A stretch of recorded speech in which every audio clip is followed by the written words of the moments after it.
ওই সাহেব হয় হায় হায় ওই হোনাই নই পারতে ঘরে আল্লাহ রহমত গিরিহত তুমি আল্লাহ সাহেব যদি করা দরিয়া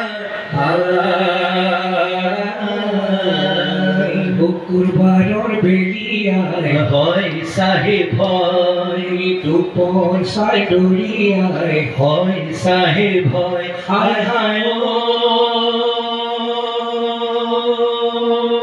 ওই সাহেব ঢুকাল বলি ওলা লাল্লা রহমর গিরিহত তুমি আল্লাহ সাহেব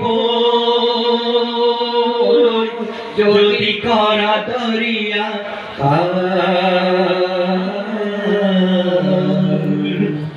রাই যে ভকতে হয় সাহেব হয় গুরু মুসাফিরে হয় সাহেব হয় হায় হায় সাহেব ঢুকাল বলি ওলা লাল্লা রহমর গিরিহত তুমি আল্লাহ সাহেব যদি করা দরিয়ার যদি করা দরিয়ার যদি করা দরিয়ার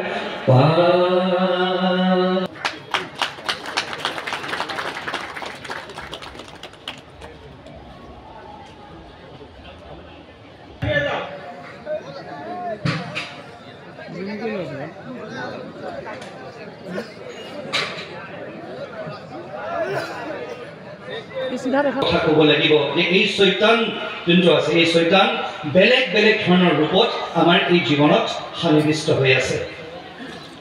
ক'ৰবাত হয়তো এই কলিযুগ বুলিয়ে কয়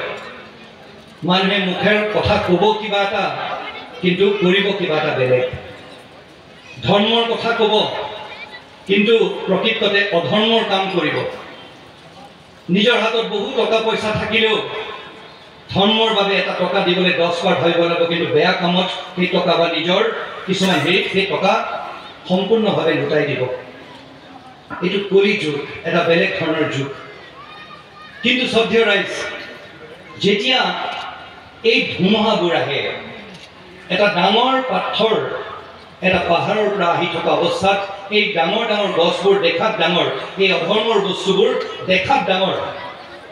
কিন্তু হয়তো সৰু এডাল অকণমানি এডাল গছে এই ডাঙৰ পাথৰটো হয়তো ৰখাই দিব পাৰে আৰু সেই সৰু গছডালে হৈছে ধৰ্ম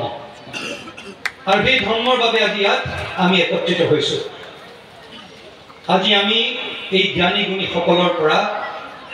এজন ভাল মানুহ হ'বলৈ এখন ভাল সমাজ গঢ়িবলৈ আমি একত্ৰিত হৈছোঁ সেই তাৰ বাবে মোৰ বক্তব্য বেছি দীঘলীয়া নকৰি